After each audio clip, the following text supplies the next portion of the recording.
All right, welcome to the stream. Sorry about starting a minute or two late. Some minor technical glitches. But today, as the title says, we are going to be making some peach cobbler. Now, of course, what you really need for peach cobbler is, the most important thing is really the peaches.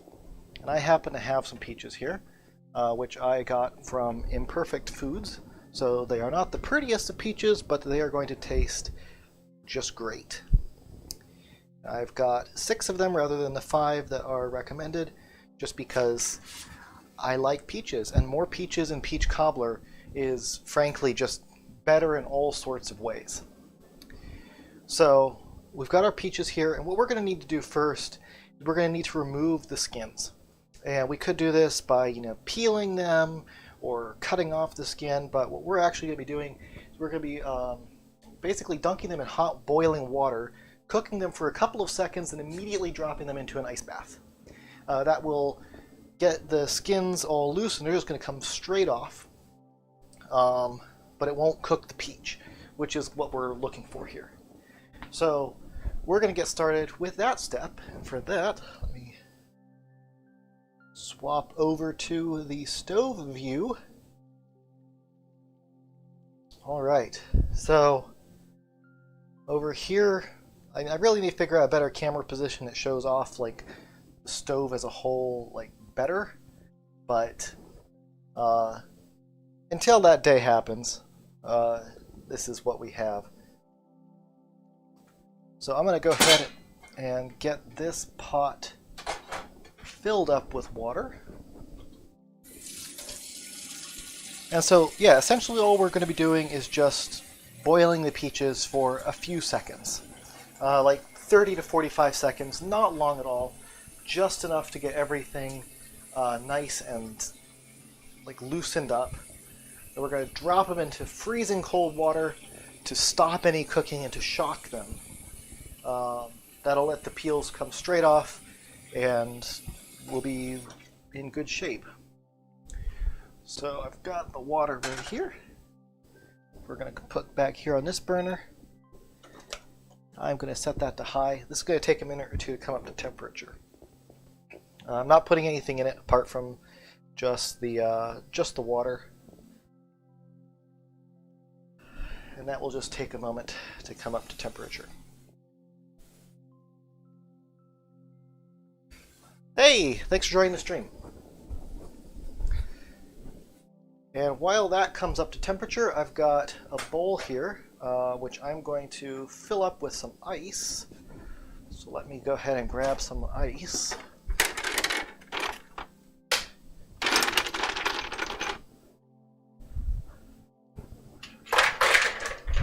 Probably be easier if I'm not carrying the ice all the way back over to it. And I instead just bring the ice to the source, or bring the bowl to the source of the ice.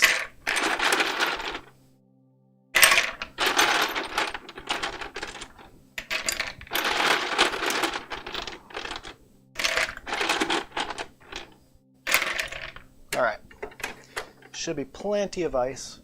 We're filled up about a third of the way. And I'm just going to get some more water in that so that it'll have time to get really cold.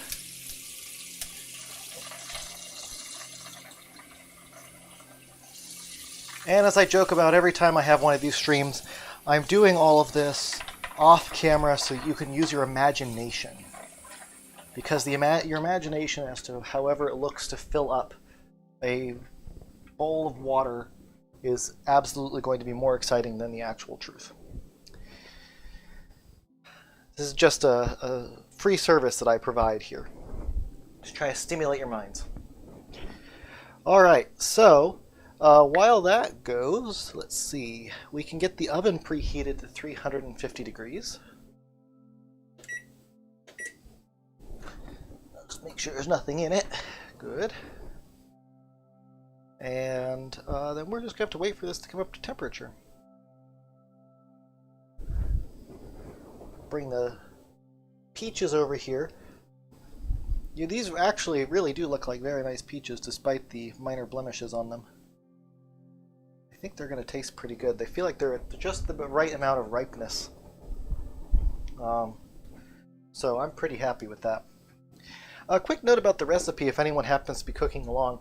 I'm actually cutting back on the sugar that's in it because the last time that I made this, well, it's been a month or two now, but the, almost 2 cups of sugar was a lot of sugar. I'm probably going to cut way back. I'll probably use whatever it says. So it says 3/4 of a cup of sugar for the filling bit, which we're cooking with the peaches, and I'm probably going to leave that there to help pull the flavor and everything out of the peaches.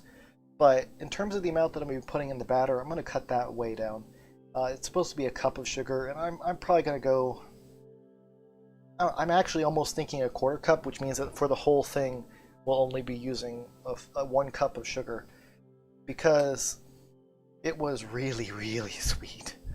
And I like sweet things, I really do, but it was kind of too sweet. My partner referred to it as saccharin, so that's really not what I'm going for here. So yeah, we're cutting way back on the sugar this time. Yep, that water is coming up to temperature pretty well. This is actually the first time, so when I first made this recipe, it was the first time that I had ever, peeled a peach. And so I don't know if this is really the best and the fastest way, but it's certainly a pretty good way. The only thing you have to really worry about is making sure you've got a big thing of boiling water. Apart from that, we're going to need to have a few other things on hand. So I've got a 9x13 baking pan, which looks like it's got some other stuff in it right now, so I'll have to pull that out in a few minutes. And then we're going to be basically cooking the peaches once they're peeled and sliced. We're going to be cooking them in a big saucepan, and so for that I'm going to use my nice big saucepan. Hey, Sunny8195, nice to see you. So yeah, this should be fairly relaxed. When it's in the oven, I was thinking I might make some fried rice. I think I've got some rice left over from the other night, so if you stick around while it's baking, you'll actually get a little bit of bonus fried rice. Because what else are we going to do with that? 38 to 40 minutes, which seems awfully specific. But I'm certain that it's specific for a reason.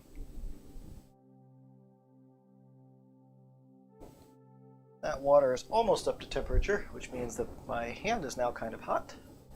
So I'm going to go ahead and finish assembling the ingredients for this. So we're going to need to have 6 tablespoons of butter. And for this, obviously, it's going to be unsalted butter. So I'm going to lay that out over here. Here, I'll swap so you can see where I'm laying stuff out.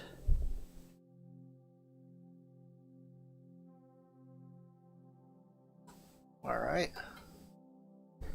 So 6 tablespoons of butter, a cup of all-purpose flour, which is, what is that, 112 ounces or grams?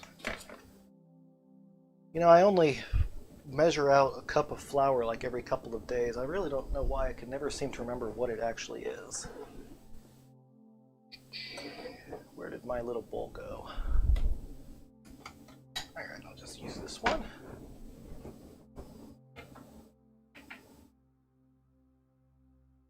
I think it's 112 grams. Weight of 1 cup of flour. 120 grams. Hey, I was close. There was a 2 in it.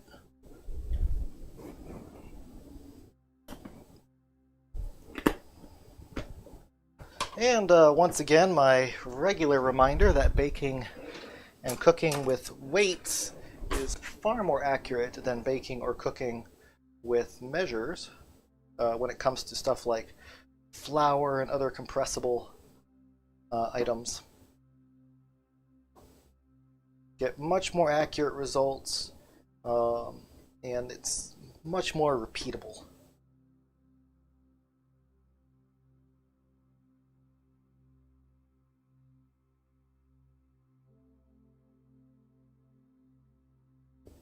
And if you care about that, it's way easier to do. Alright, so we've got a cup of all-purpose flour here. That's going to be for the... We're getting all the stuff together here for the batter. So now we're going to need a cup of sugar, because sugar is a good thing to have in a peach cobbler.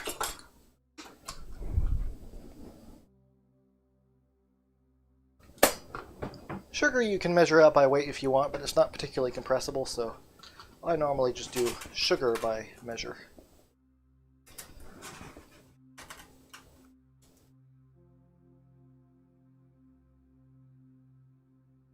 Oh wait, why am I doing this? I said that I was going to only do a quarter cup of sugar here. Boy, I'm getting way I'm getting way ahead of myself here.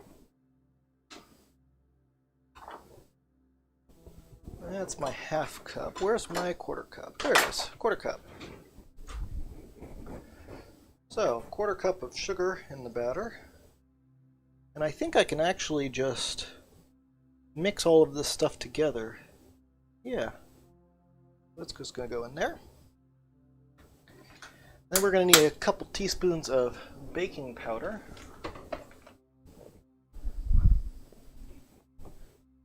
One of these days I'll get everything nicely organized and I'll be like, ah yes, I know exactly where everything is. But I've yet to really get that worked out.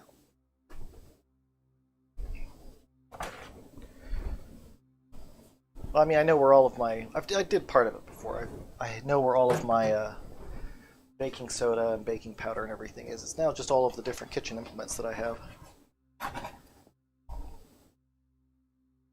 That's 1 teaspoon of baking powder.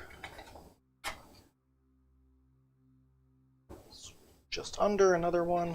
So there we go, that's 2 teaspoons.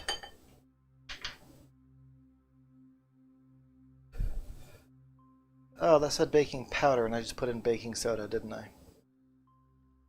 Well, that's annoying. And those two are not, those two are very much not the same. They will give you wildly different results. So it's probably better to correct this, rather than just leave it.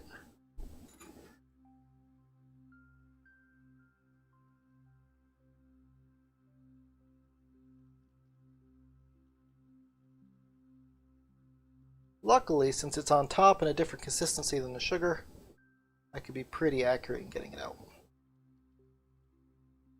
And I think that's it. Cool.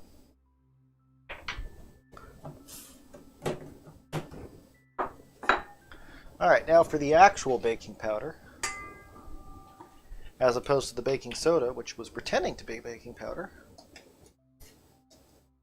It's totally not just because I wasn't being observant.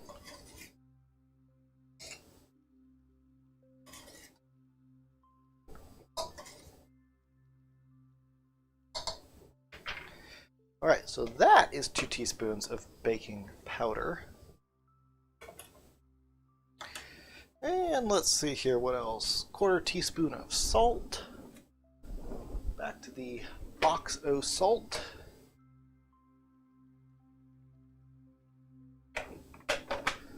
It's approximately 1/4 teaspoon. And then we'll get the milk and everything together in a few minutes when we come back and we actually do this, because it looks like the water is just short of boiling. This back rear burner is, or the right rear burner is one of my lower powered burners. So I probably should have put it on one of my high powered burners to get this to go a little bit faster. But it looks like it is starting to boil now. Or at least there's bubbles popping on the surface, which is basically the same thing. And hey, it's steaming most delightfully. And frankly, for a lot of this stuff, I mean, if you're cooking and your stuff doesn't look the part, it's cold, then you're not cooking the right way. Alright, so, yep, that's nice and hot. We're going to go ahead and just drop a few of these in at a time. I'll go with 3 to start with. Those are just going to start cooking.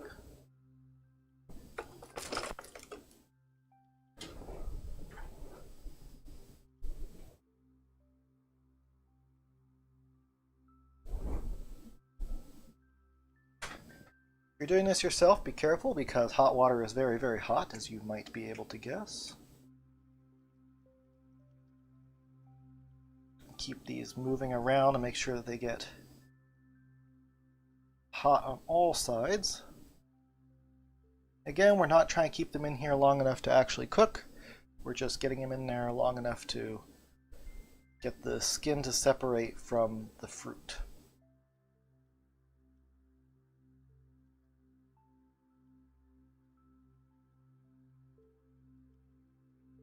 Alright, that should probably be just about long enough for these three. Whoops. So let's see if I can actually get these out into the ice water bath.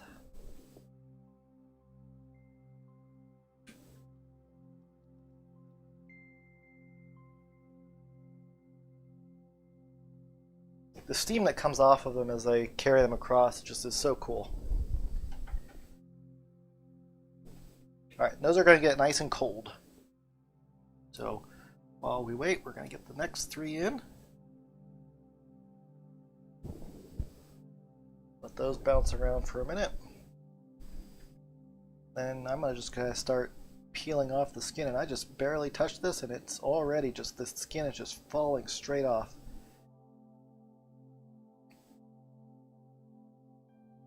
Not too concerned about the peel staying in the ice water bath.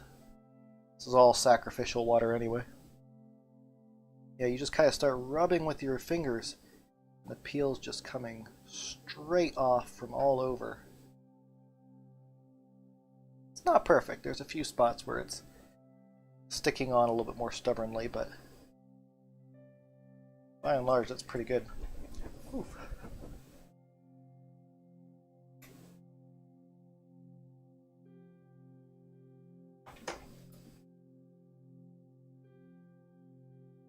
I have tried doing this with a paring knife before, and it is way slower. And also you lose way more of the fruit. This way you get to keep all of that wonderful peach flavor.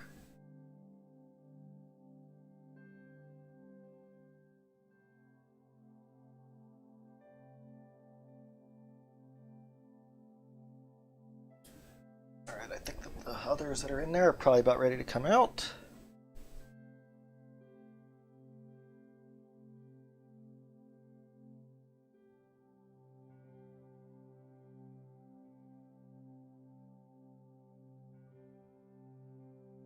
Oof. Glad I didn't put any more water in this. Alright, turning off the stove. I'm going to go ahead, grab another little bowl to put everything into once I've finished. Hey Starhawk, nice to see you. Thanks for joining.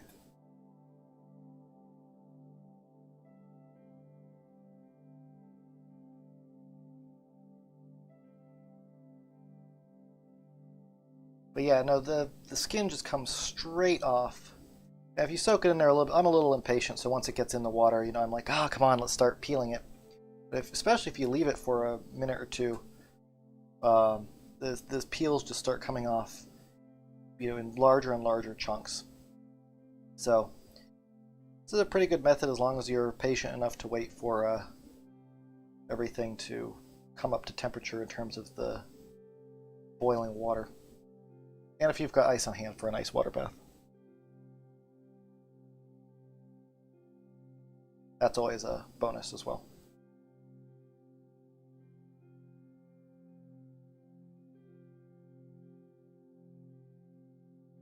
Alright.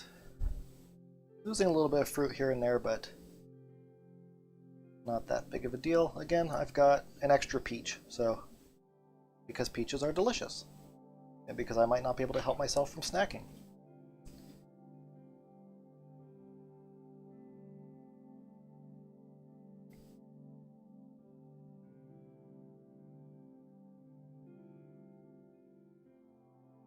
Really feels like I haven't had a whole bunch of peaches this year.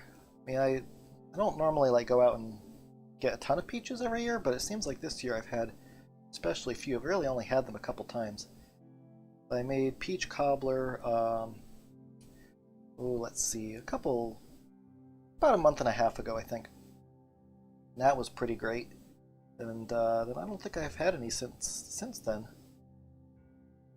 So it's just been one of those years where I haven't gone out to get any peaches. Not too surprising given everything, but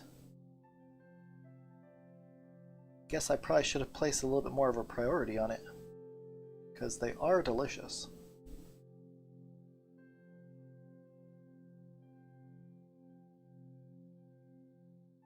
And especially around where I am, there's a few orchards that are really into peaches every year. Eckert's is pretty big, and they do a ton of stuff with peaches every year. And I don't normally go over to the orchards, but there's usually stuff around for it. I think this is a bit of a bad spot here. That's okay.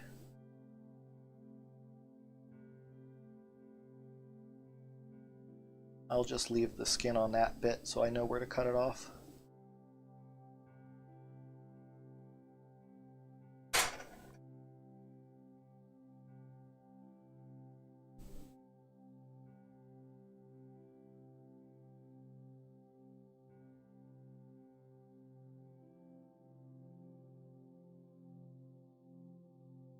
There's not really a whole lot to save at the moment. Peeling the skin off peaches.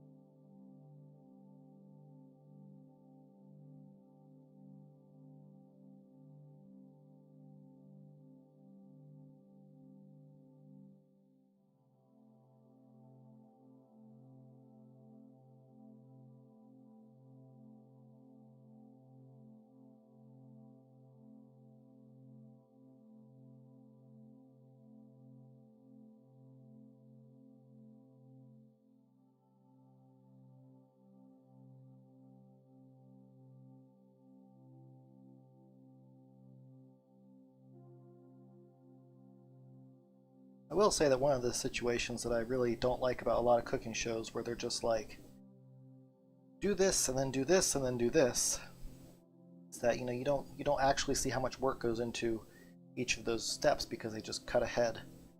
If anyone's actually tried to cook along, it's like, wait, what happened there? It's like an hour and a half of work that you just cut over.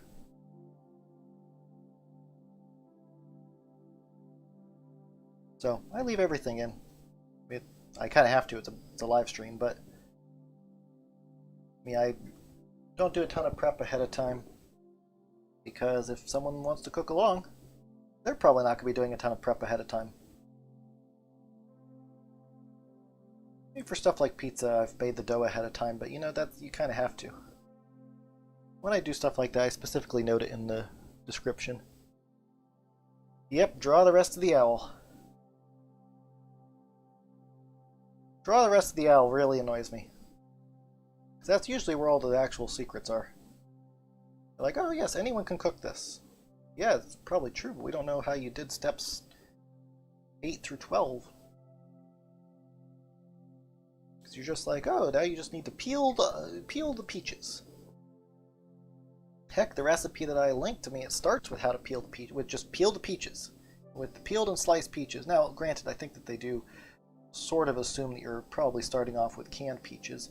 I'm definitely going a little overboard in that I'm prepping my own peaches rather than just opening up a can. But hey, fresh peaches are not something that you get every day.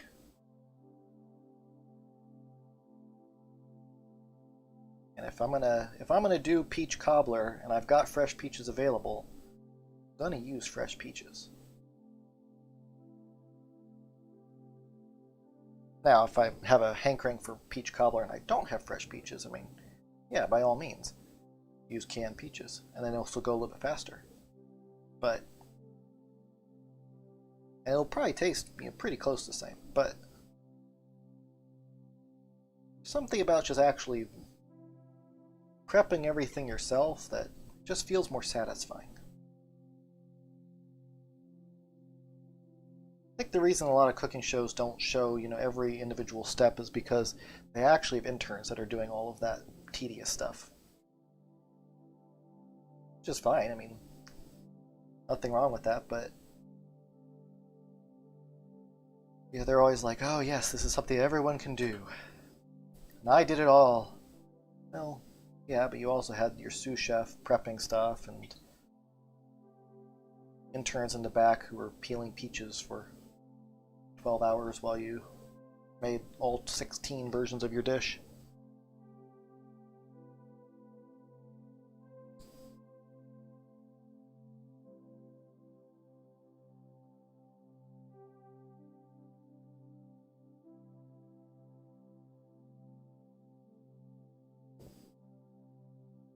Yeah, this one's been in the ice bath a little bit longer, and as I rub it, I mean, its peels are just coming straight off. Not even rubbing especially hard or anything.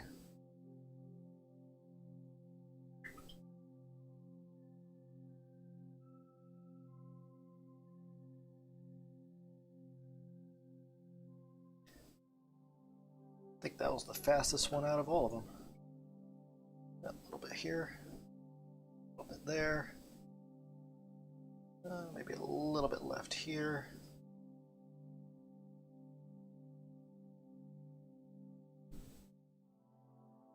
All right. Those are our peaches fully peeled.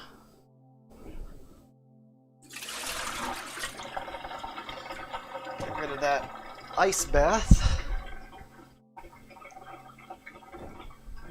And let's move back over to the cutting board where we're going to cut these up and get them all ready to go.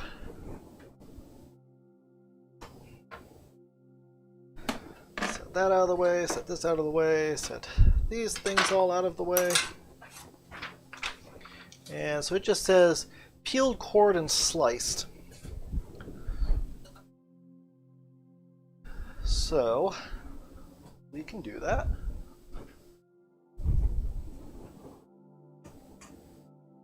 Hopefully that's not too blocked by that. Let me see. I could probably adjust that over a little bit to the left. All right.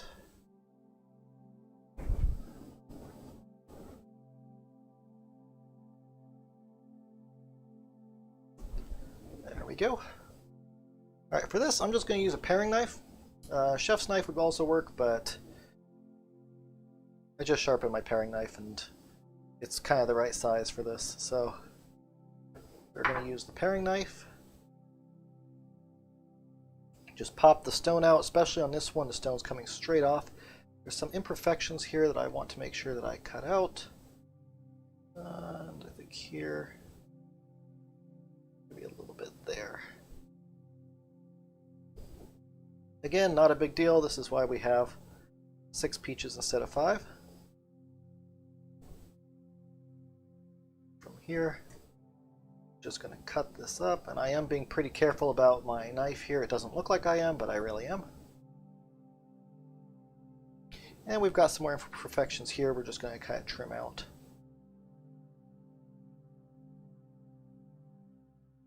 We are getting to the end of the season, so not too surprising. And I gotta say, cutting into these, it really does smell amazing.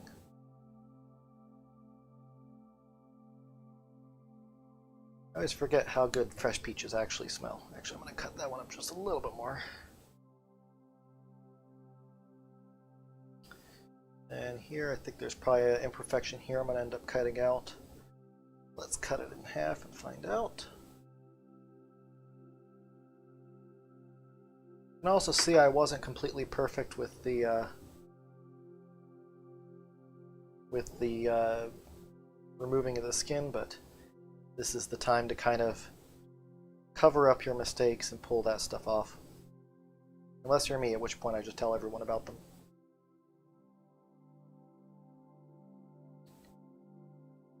That looks pretty good. Actually, that spot that I thought wasn't going to be any good is just fine. It's had a little bit of extra peel. It's like a little bit of scarring, perhaps. Again, not a big deal. We just make sure that any peel is taken off.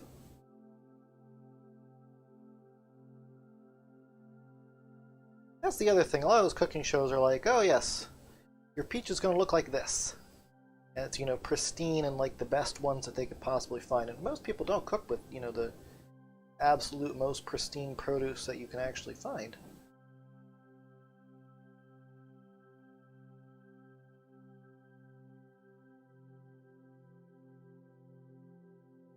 I don't actually have a problem with cooking shows, despite what it sounds like. I just feel like they exaggerate exactly how much work goes into, or they downplay exactly how much work goes into some things. Probably so that people actually try to make it. And if you were to be like, yes, this is how much work really goes into a bunch of recipes that people really love, they would never try it for the first time. Because people see a huge long list of instructions and they just kind of are like, ah, I can't do that. Too much work.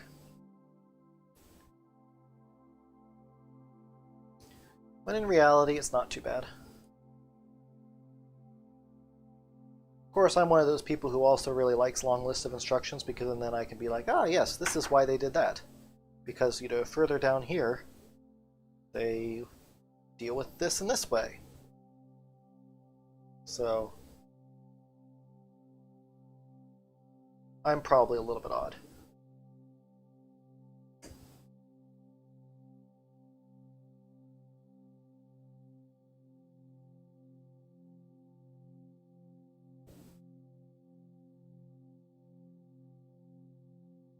Yeah, on the whole, I'm pretty happy with these. Especially given they were pretty cheap. As peaches, as fresh peaches can go, especially you start getting towards the end of the season.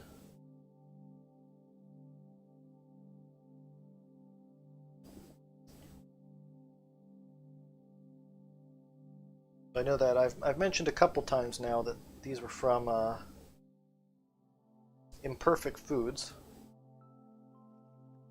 who are definitely not sponsoring me, because no one is sponsoring me. But I've been pretty happy. I've received a couple boxes from them so far. And I mean, the food is imperfect, but it still tastes completely fine and cooks great. And I'm okay with having imperfect produce. Because I'm not somebody that expects my food to look like it just came out of a magazine.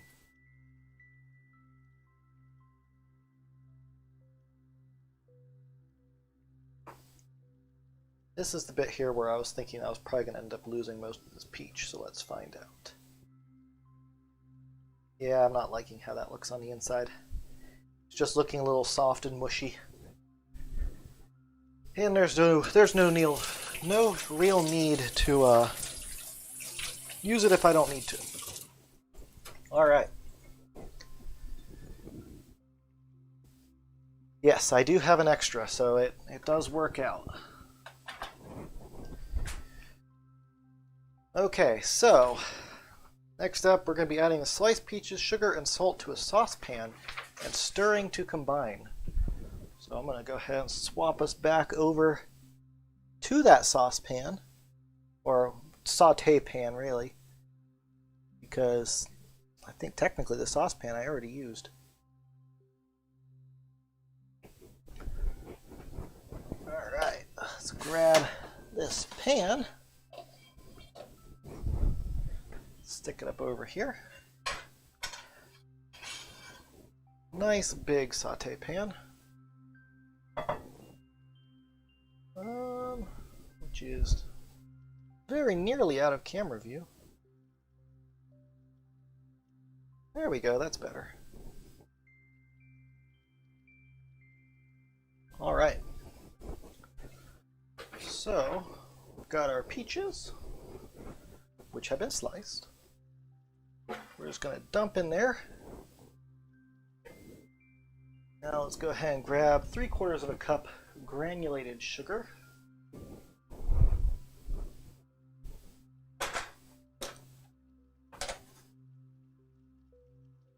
One-quarter cup.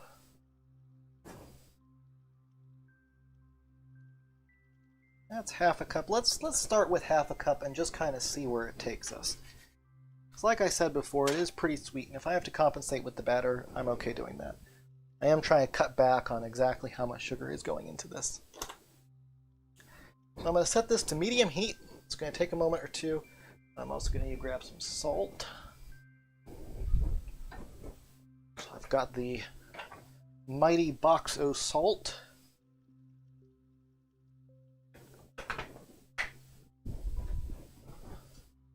Which is frankly way easier to handle than the normal salt containers that you get. I should really have done that years ago. Like, I'm not even joking. It's night and day. It makes it so much handier to grab salt.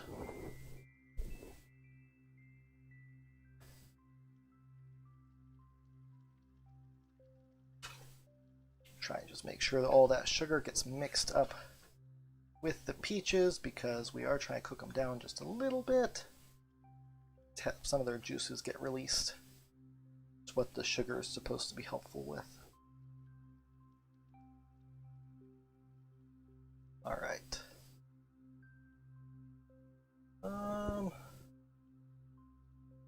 So we're going to be removing that from heat shortly. I'm going to add a little bit more sugar, I guess.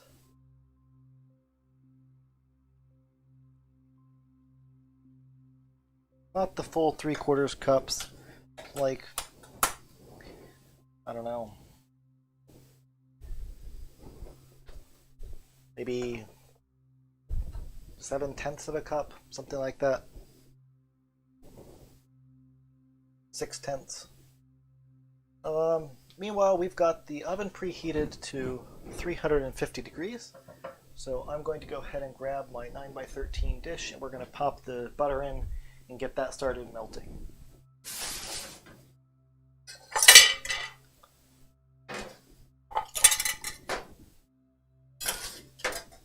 And because I apparently store a lot of stuff in that 9x13 pan, it could be noisy while I do it. Alrighty. So we're going to get 6 tablespoons of butter and kind of get that in there. Got 2 tablespoons there.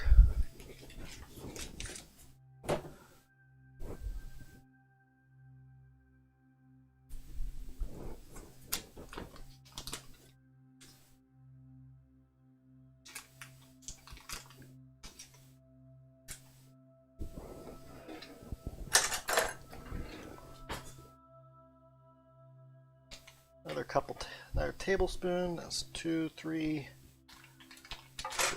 4. Half.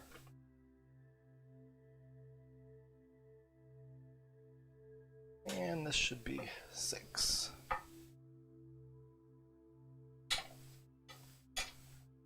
gonna spread this out a little bit so that it'll kind of all melt evenly.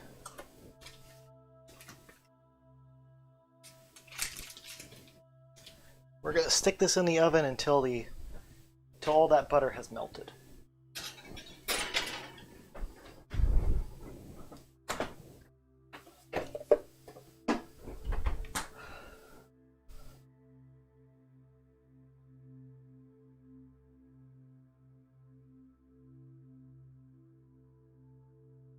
I think this is almost done.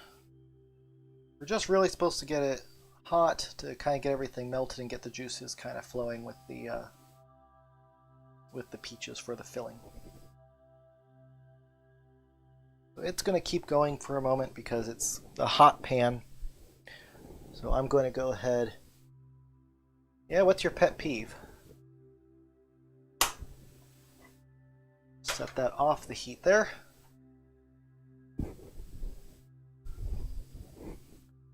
And let's see here. What else? What else? What else? What else? Ah, we can get all of the we can get all the stuff ready to go for the batter. Yeah, that's true. The first step is always to turn on your oven, and then it always does take a little while. I mean, most ovens don't, when they say they're done, it's just kind of a timed thing. They aren't actually done, which I suspect that most people probably know, but I don't see called out a lot. So giving it time to really heat up is a good thing, because that means that everything has time to come up to temperature. And here, I mean, I'm looking at it, and even though it's been on for a while, I've got a thermometer inside, and it says it's about 325 or 330. And it's been on, I mean, I turned that on back when we started. So it has been on for a while, and it's still not quite at 350. And I know that I did open the door, which didn't help, but even so, it's not quite there. It's just close. All right, let's move back over to the cutting board.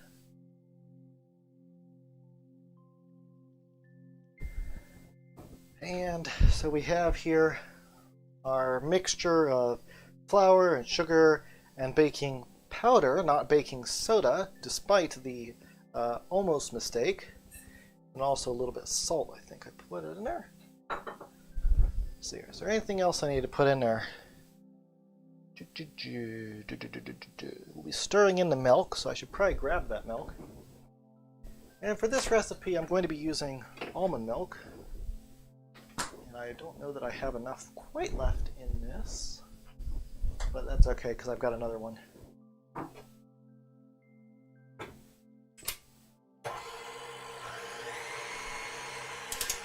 So just making sure that the that mixture is ready.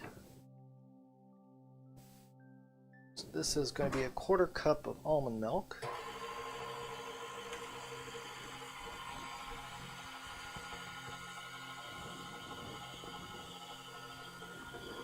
This will be 1/2 cup.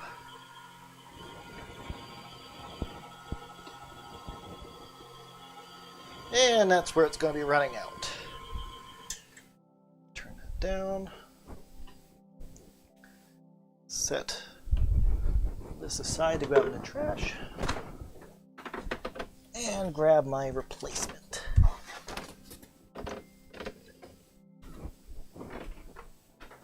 Out of my far too full refrigerator. Huh, when did they start capping these? There we go.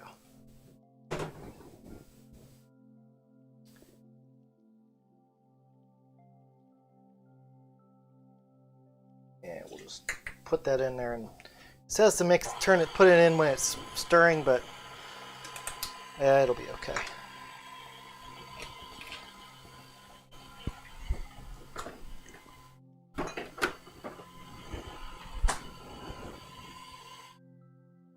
It does seem more liquidy than I remember. Did I miss a step somewhere? Let's see, 1 cup. I guess I didn't put in all the granulated sugar because I only put in a 1/4 cup. I should probably put in a little bit more.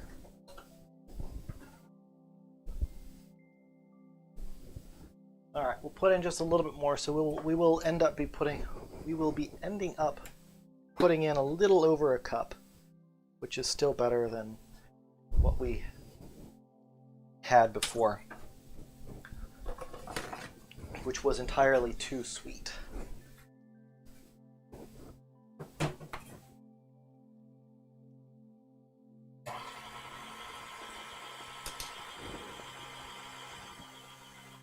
I just realized that you probably can't actually see in that bowl when it's mixing, so here I am talking about it looking too liquidy, and everyone's like, Ryan, we can't see a thing.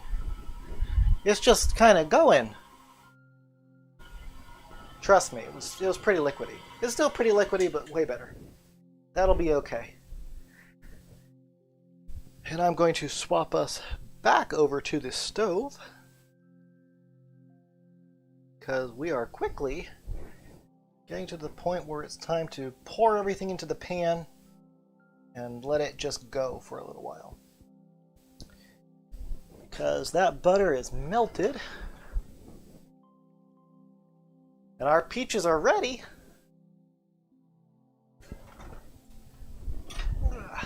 That's very, very hot. Yeah, it still says it's, I just opened the door, it was about 340. So we lost some due to my opening the door. Not like a ton. I'll borrow this here just to quickly wipe off my beater on my mixer.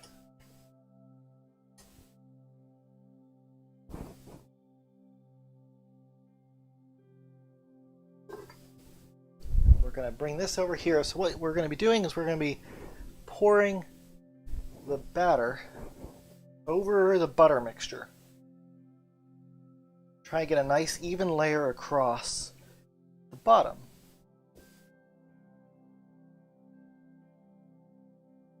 Which actually, it being a little bit more liquid, is completely okay. It's a lot easier to get that even layer because it just sort of levels itself out.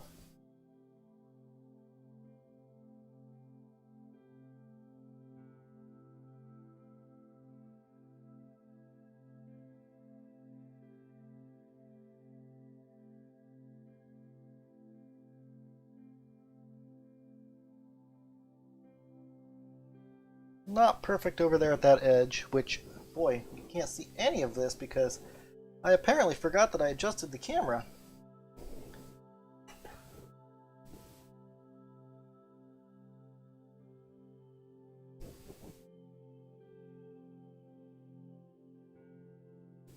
Not only did I adjust the camera, I then immediately stuck a big old steel bowl in front of it, so you really couldn't see what was going on. This is all part of that whole theater of the mind thing that I keep on talking about.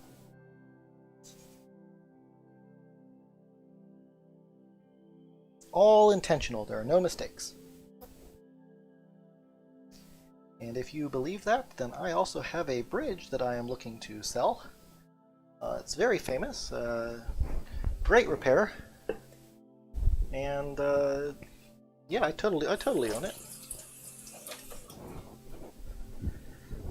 Alright, so we've got the batter in here. I'm going to figure out where I literally just stuck this. We're going to put the peaches and kind of spoon those over it. Actually, if I'm going to spoon it, probably a spatula is not the best item to do that with.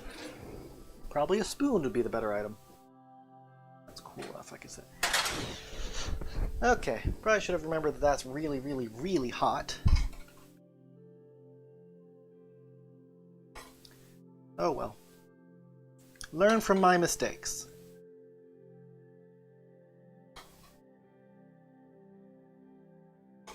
And we're just going to finish spooning all of this over.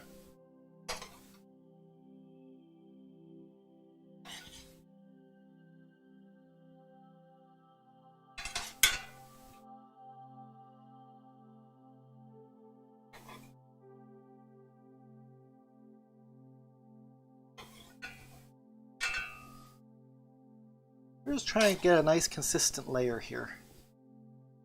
We can fill in any gaps as they happen.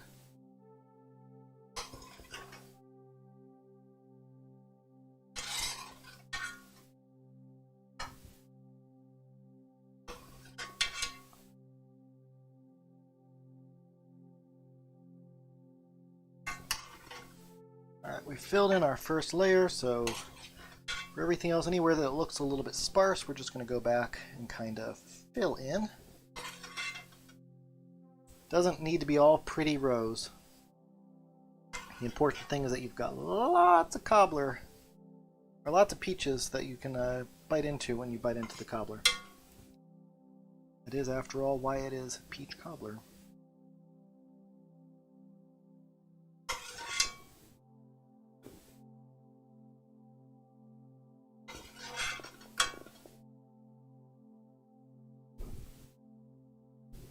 Yep, thanks for tuning in.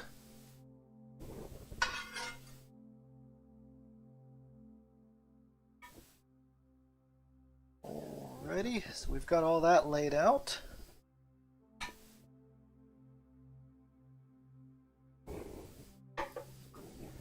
And now we're going to go ahead and pop this into the oven. Oh, I forgot. We are supposed to sprinkle it with cinnamon first. That's kind of an important thing. Once again, I make all these mistakes so that you don't need to. Just going to give this a nice sprinkling of cinnamon. Can't go overboard with it. I mean, you can, but it's going to be kind of dulled out by the peaches, and so you want to have a nice amount to kind of be able to cut through.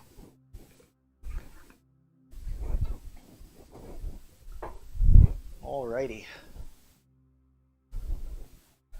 So we're going to pop this into the oven, which is now at 340. And yeah, I'm going to set a timer here for about 38 minutes. If I can remember which my timer is.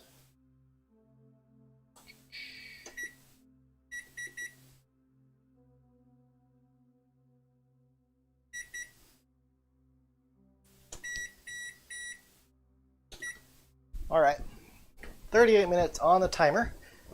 And now while that keeps on going, I need to, I never actually got around to making dinner. And traditionally with something like peach cobbler, you would have roast chicken or something like that, which is great. Roast chicken is awesome. But tonight, I'm a little bit more in the mood for fried rice. So I'm going to make some fried rice. Because I can.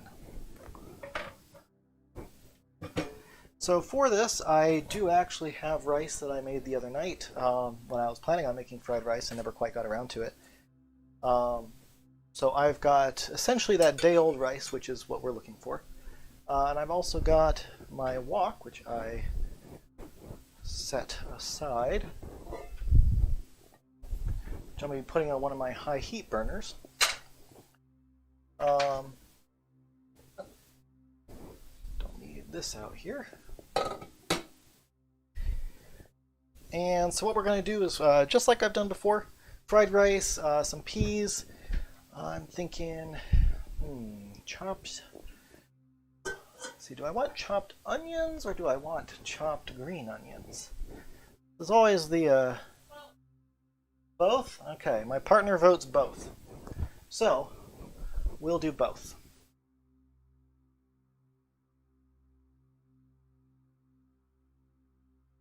I really feel like that other thing may have... I think that it died.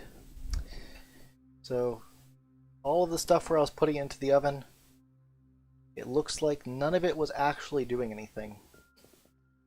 That's annoying. Really need to figure out a better solution for that camera.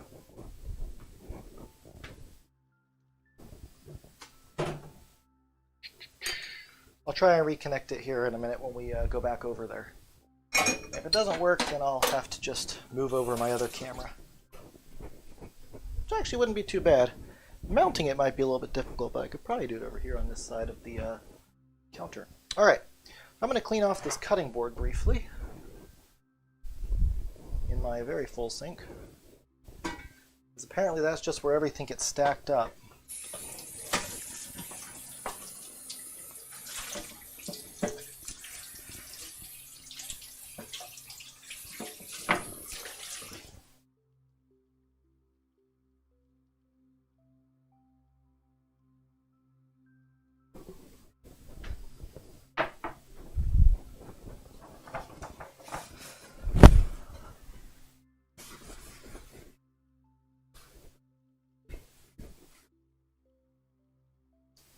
Alright, so now that we've cleaned that off,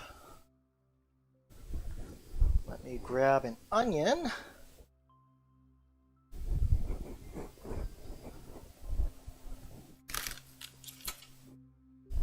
just going to go with kind of a small onion here. If I'm doing both large and small, if I'm doing both onions and green onions, then I don't want I don't want to overpower one or the other. So we're going to go with a fairly small yellow onion, which I'm going to quickly peel. In what I know is an inefficient fashion, because I actually did look up this week how to properly peel and chop an onion. Well, honestly, it didn't seem like much less work than just doing it the way that I usually do it, so I'm doing it the technically inefficient way.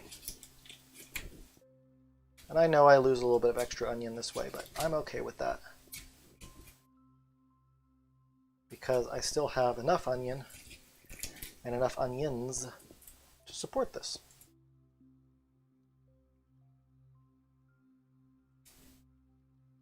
All right.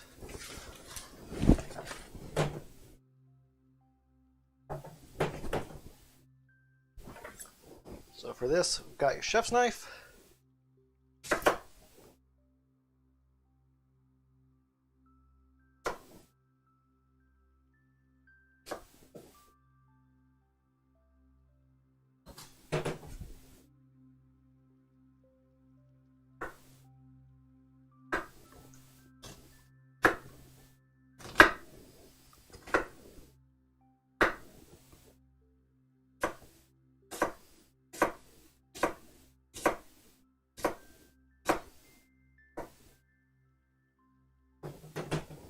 All right.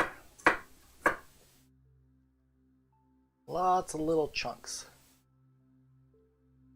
Well, mostly, I guess this one, it didn't quite break up the way I was looking for it to. Again, not a trained professional here.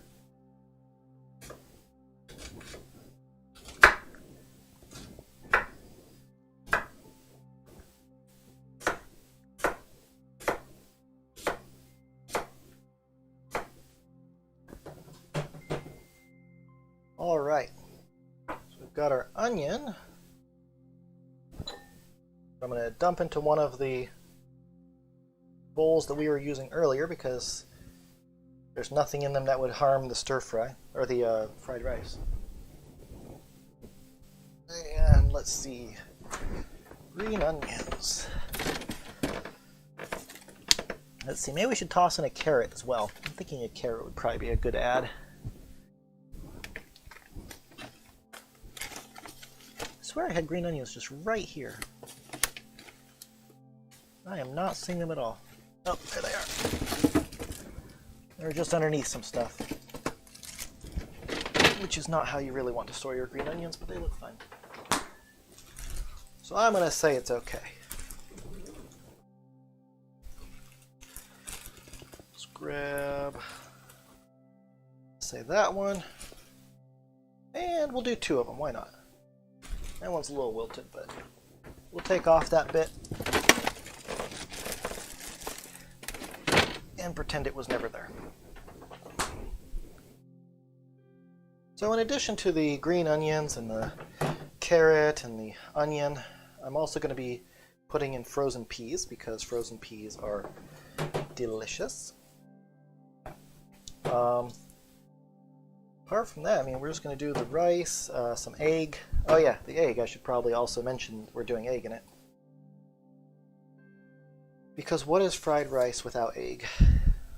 I posit that the answer to that is just sadness. Nothing but sadness. Alright, I'm going to rinse these off.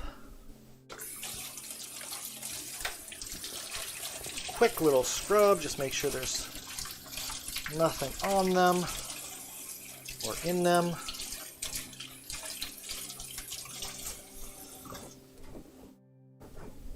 Alright, so we've got our green onions. I'll do the quick same with the carrot.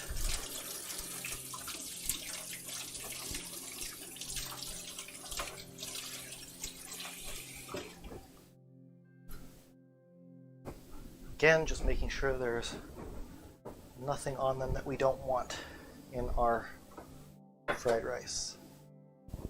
We're going to chop down our green onions here.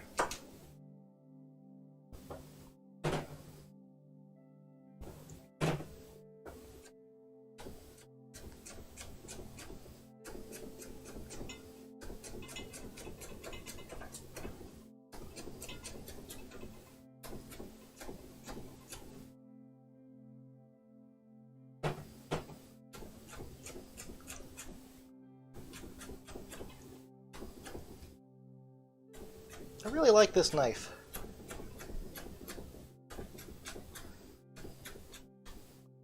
Makes chopping stuff up nice and enjoyable. Which is exactly what you want when you're chopping things up. And we're going to put this into that other bowl that we used for about 30 seconds. And of course, I've done the obligatory accidentally throw something away and off into the void, which you always, it's kind of a requirement when you're chopping little things. You've got to make sure that some of it at least goes flying away.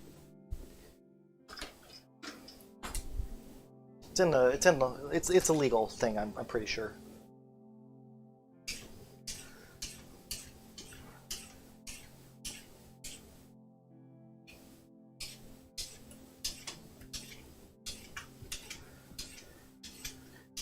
And we'll just get this carrot peeled, and we should be basically ready.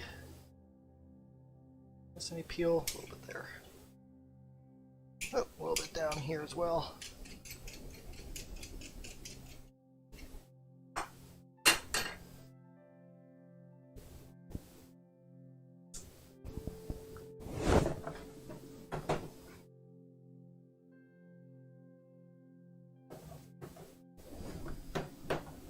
Alrighty.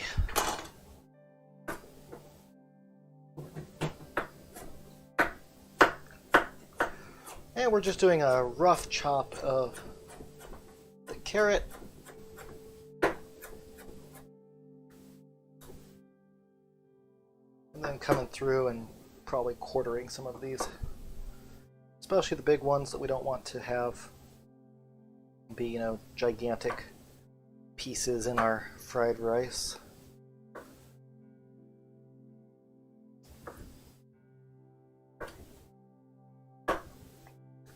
Fried rice is fun. It's just one of those things that I'll make when I don't really feel like making anything else, because it's pretty fast. I usually have the ingredients on hand. I mean, rice is pretty easy, so even if you don't have day-old rice, you can make slightly dry rice within, you know, half an hour. And it's all, you know, hands-off time. So for me, I just stick it in the rice cooker with a little bit less water than I normally would put in, and it comes out just fine. Okay, so let's see if I can get this camera to reconnect here. Alright, I think it's... Alright, so far it looks like it's moving. I'll try and keep an eye on it, and if it stops moving, I'll either ramp up my description of what's going on, or, you know, try and fix it, depending on where I am in the cooking process.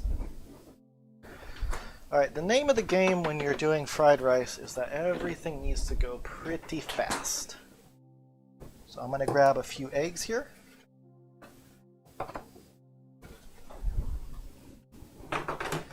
I'm actually going to break those into a bowl, because once we get cooking, it's all going to move really, really fast. I'll be done with the fried rice. See, I've got 25 minutes left on the timer for the peach cobbler, and I'll probably be done with the fried rice in under 10 minutes.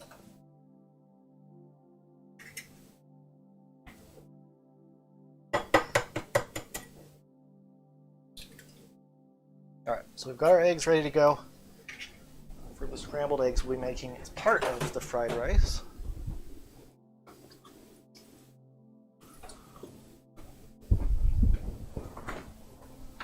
Grab the rice out of the refrigerator.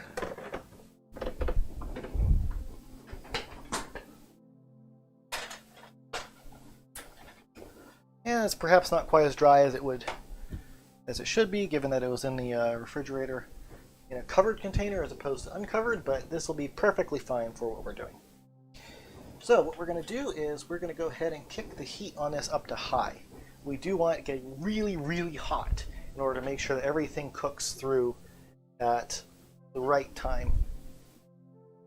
And the first thing I'm going to kick in is going to be the onion.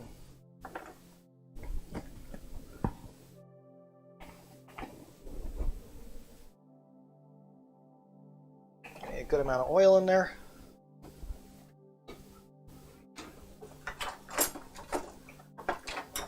Gonna dig out my stir fry spatula.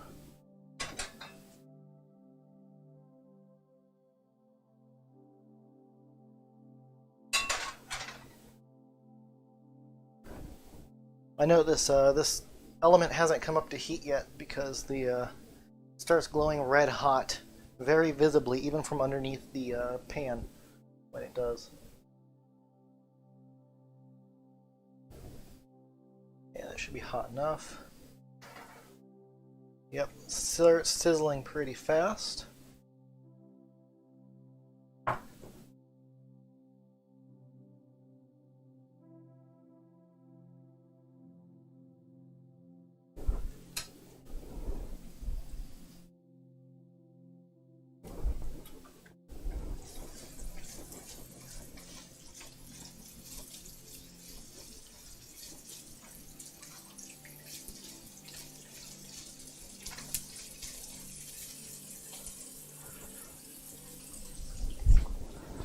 I'm going to toss in the carrots next.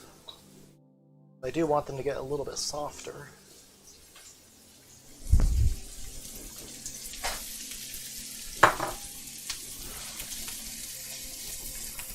And so having them be in here a little bit longer is kind of what we want for that.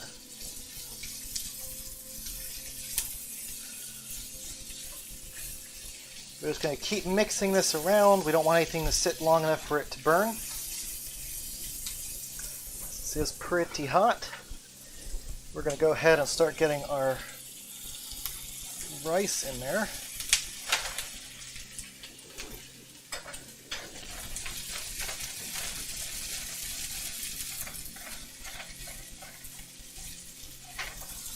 Just going to make sure we've broken up any clumps.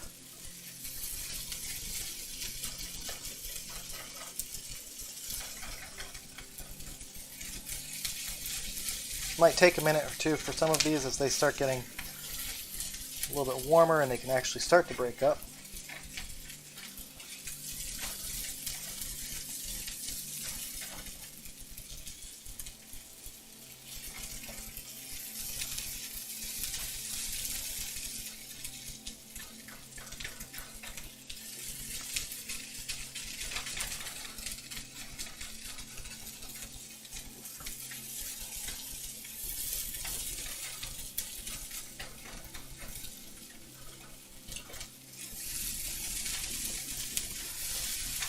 And again, it's not fried rice if you haven't been accidentally throwing stuff around.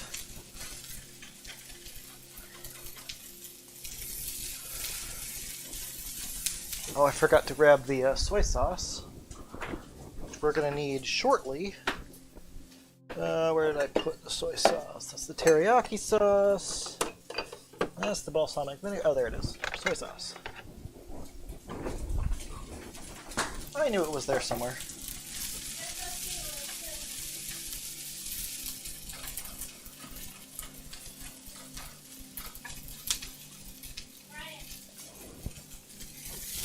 What's up? There's sesame oil too. Oh yeah, there is sesame oil. A little bit of sesame oil would probably be pretty good in this as well.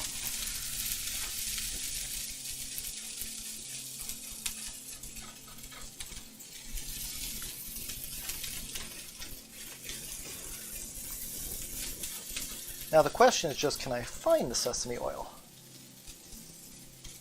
This one clump does not want to go. So we're just trying to make sure we've got all that rice nice and toasted, because toasted rice is the best kind of rice.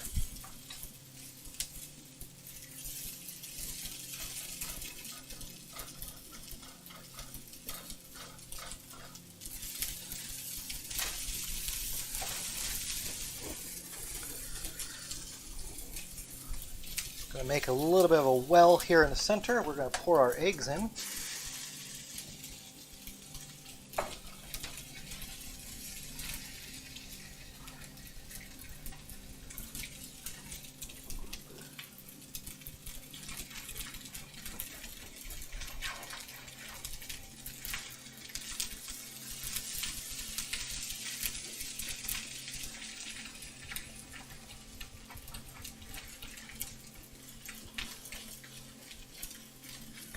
And they'll scramble very, very quickly there.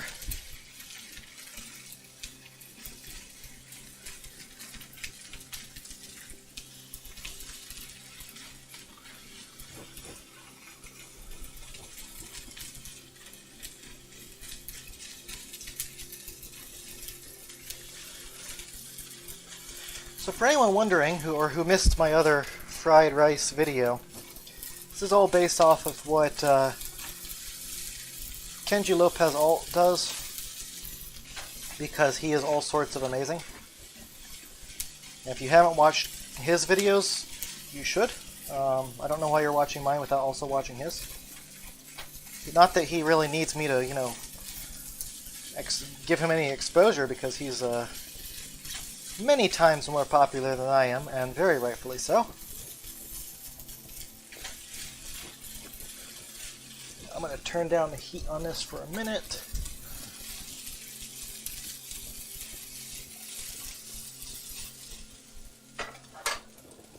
Yeah, that's glowing hot. I'm going to see if I can find that sesame oil. That's rice vinegar. Chili sauce. Because it really would be a nice add. Got rice vinegar. It's not sesame oil. I'm going to finish with all of this and come back in, and it's going to be staring right at me. On the door. I've been told that it is on the door, but I do not see it on the door. So I guess it's just not there. Because if I can't find it, it doesn't exist. I'm pretty sure that's how that works. Oh look, it was on the door. Alright, so we've got that. We've got our peas, which are almost ready to go. If I can find the scissors to open them.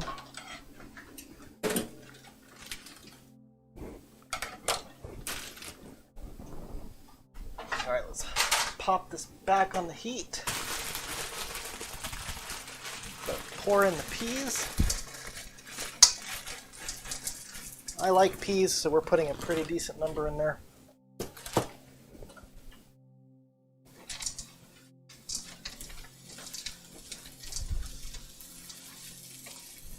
And so now, around the time that those peas are done, that's when this will be ready to go. Which means now is also the time to put in our green onions.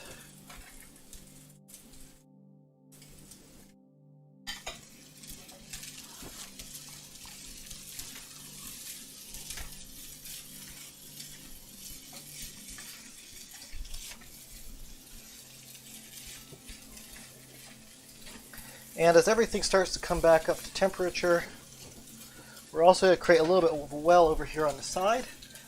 And we're going to start pouring in our soy sauce. Pretty decent amount in there. That's going to kind of toast. And we're going to get it mixed into everything else.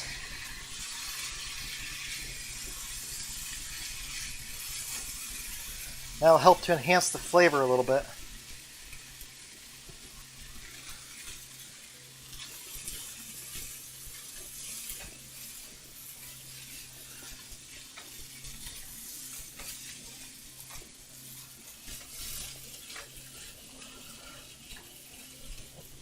I'll grab a little bit of salt to kind of pour over the top as well. Not a whole lot because there's plenty in the soy sauce. Just a little bit. Because a little bit is always a good thing.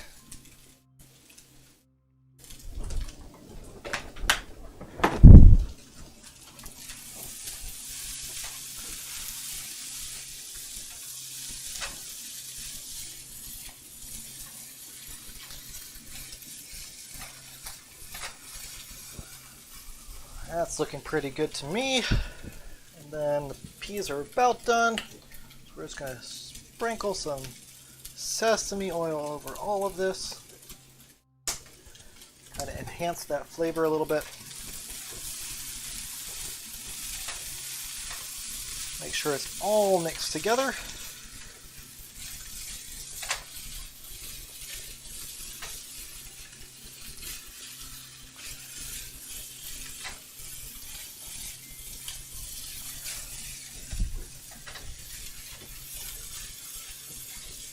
And it looks like it has taken me an extra minute and a half to finish this up. As I said, by the time we were down to 15 minutes, I would have it be done. And we're at 13 and a half minutes on the timer. So I was a little bit off. But I think I did a pretty solid job, especially since I spent about a minute looking for sesame oil. We're going to kill the heat. I'll show off exactly how hot that burner is, because that is really, really, really hot. And we're going to let that cool for a minute or two. I'm going to kind of give it a little bit of a stir to make sure that nothing burns on the bottom.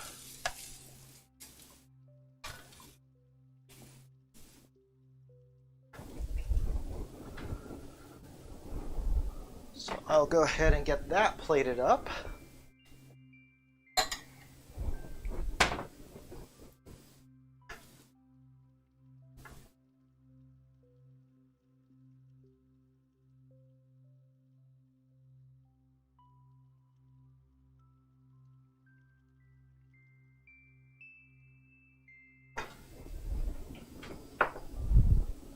Alright, I'll show that off because I think it looks pretty nice.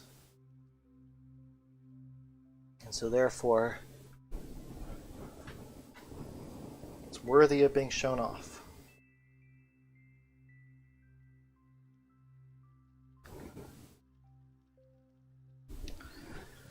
Cool. And so now we still have another 11 and a half minutes before the cobbler is done. It is looking pretty good. The crust is floating up to the top as it's supposed to, which is kind of the big thing that we wait for that crust to float up and then start to brown. I'm just going to kind of spend the next couple of minutes just sort of tidying up, because as I often say, if you clean as you go, you'll never have to clean up at the end. And while I haven't fully cleaned as I went, I did a lot of cleaning as I went. And so it's actually not too bad. I've got some bowls I need to wash. Those mixing bowls. Got a couple of pans. But overall, pretty good. Really wasn't as messy as it could have been, and especially considering I've essentially gotten two different things out of it. So I am probably going to kick this over to just some music for a couple of minutes while I get things tidied up, and then I'll check back in. Ooh, another 10 minutes or so. Let me get that timer running so that I can actually kind of keep track on the actual stream. So you've got another 10 minutes, yeah.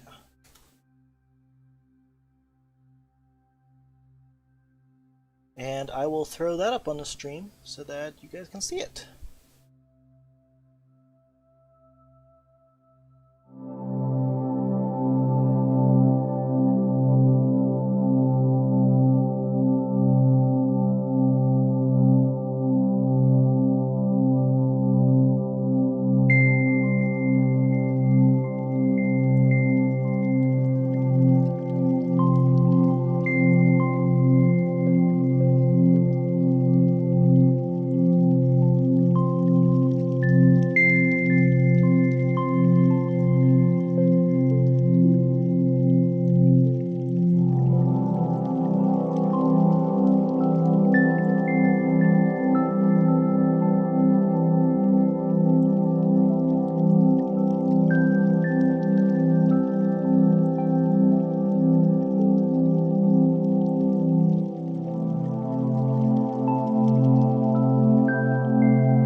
right. So their time is up here. It's time to check and see how that went. Let's pop this over here to the stove view.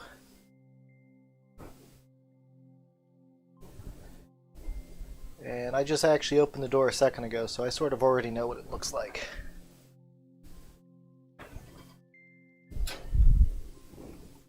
It looks like that, which I think, while the cinnamon looks fantastic on it, we're getting some really nice browning on the peaches.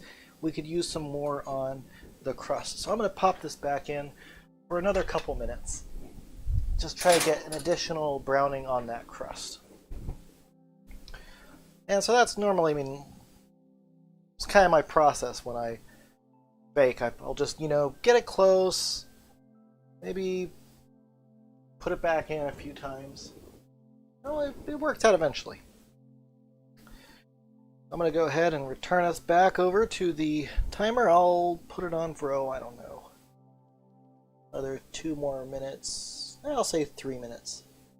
And then we can go back to, as Chi-Town Moose said, our meditation time.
Alright, so it's time to take another look and to check in.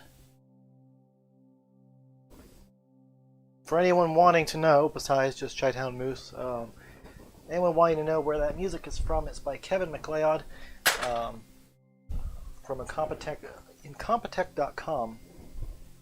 He does amazing free music for creators.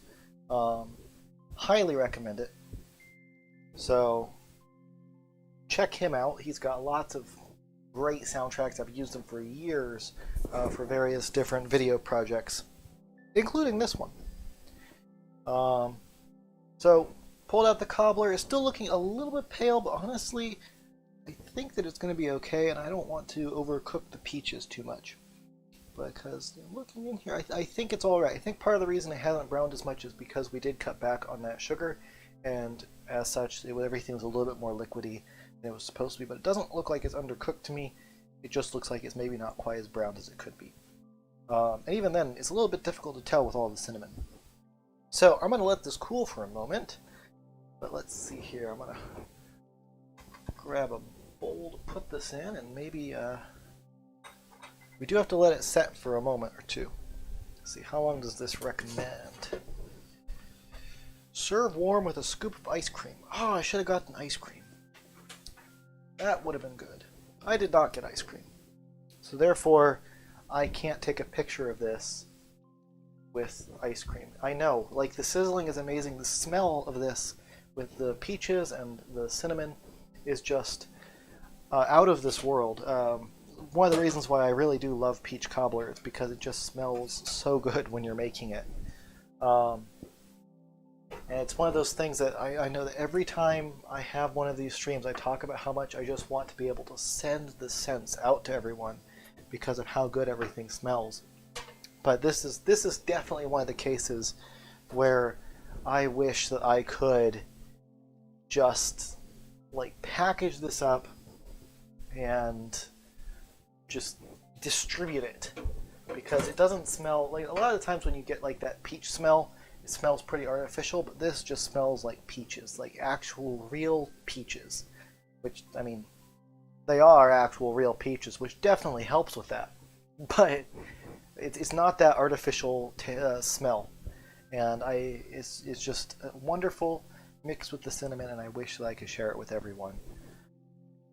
So I'm going to go ahead and grab a knife here, and we're going to cut into this and just see how it's come out.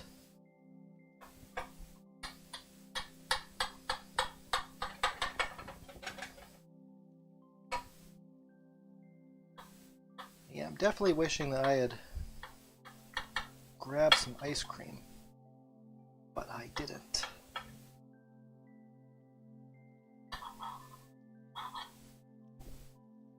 But I'm pretty certain that this would be pretty amazing with ice cream. I don't actually think I had ice cream with it last time either, now that I think about it. And I even remember thinking last time, oh, the next time I make this, I'm gonna need to have ice cream with it. And here we are, the next time that I've made it, still no ice cream. Good going, Ryan. Good going. See if a spatula is going to be good enough for this. And hey, it survived. Oh, a bit there.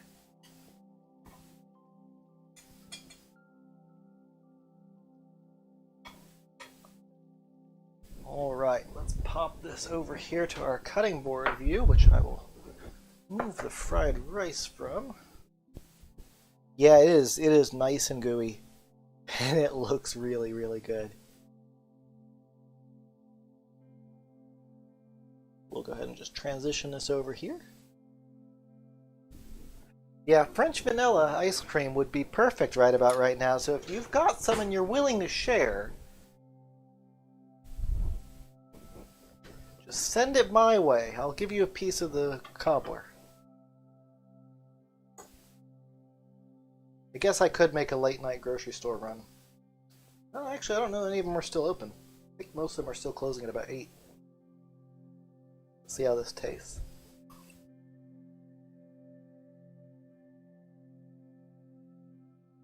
Yeah, that crust is pretty good.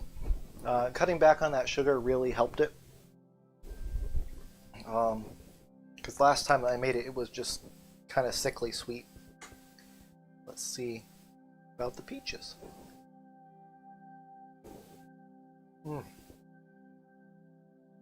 Still really, really hot. And frankly, I probably should have waited another few minutes because now my tongue feels a little bit burned. But really, really good. And the cinnamon goes really well with all of this as well.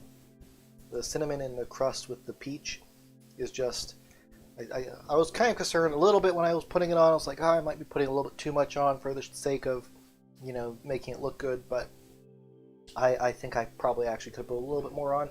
It's just right.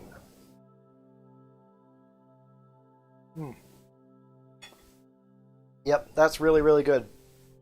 So, highly recommend this to anyone that wants a quick dessert. Well, okay, anyone wants a peach dessert. Now the recipe's pretty easy. I mean, the thing that took us the longest was the whole peeling the peaches and then waiting for it to come out of the oven. But highly recommend it. Hope if you didn't make it tonight, you'll be able to make it at least sometime soon. That's true. I could go out to QT and pick some up. But, it's 9 o'clock at night, and I've already got fresh peach cobbler here, so I don't know that I necessarily will.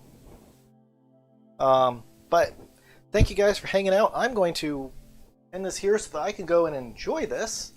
I'm going to do the stereotypical YouTuber thing and say, like, subscribe, whatever. It's in my terms of contract with YouTube. I'm supposed to help bump their numbers up, I guess, or something. I don't know. But hope you guys enjoyed it. I hope I see you guys again at some point later. I hope you guys have a fantastic night and keep cooking. Yep. Thank you all.